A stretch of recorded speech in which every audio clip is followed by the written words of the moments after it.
পেটে খাবার পড়লে নাকি মাথা ঠান্ডা হয়। আজ তার প্রমাণ পেলাম গাইস। সকাল থেকেই আমি গরম হয়ে আছি। সন্ধ্যাবেলা সন্ধ্যা দিয়ে গেট লক করে ঘরে চলে আসার কিছুক্ষণের মধ্যেই গেটে খটখট আওয়াজ। দরজা খুলতেই আমার বরমশাই এর আগমন। আমার হাতে খাবারের ব্যাগটা দিয়ে বলল, গরম আছে, খেয়ে নাও। দোকানে অনেক ভিড়, আমি চললাম। আমারও ভীষণ খিদে পেয়ে গিয়েছিল। থালা নিয়ে বসে পড়লাম। প্যাকেট খুলতেই ওয়াও, কি দারুণ একটা সেন্ট! বিরিয়ানি আর চিকেন চাপের সেন্ট মিলেমিশে একাকার হয়ে গিয়েছে।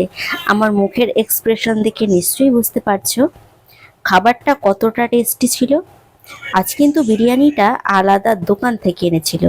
আজ বিশ্বকর্মা পুজো, উনুন জ্বালতে নেই।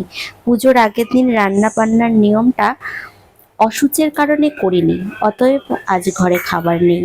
যাক, শেষমেশ পেটটা ঠান্ডা হলো। পেট ঠান্ডা তো জগৎ ঠান্ডা।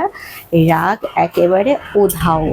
দুপুরে আমার বর নিজের জন্য বিরিয়ানি এনেছিল, আর আমি বলছিলাম আমার জন্য এসব কিছু আনতে হবে না, আমার জন্য ফল এনো। ফল খেয়েও কিন্তু পেটটা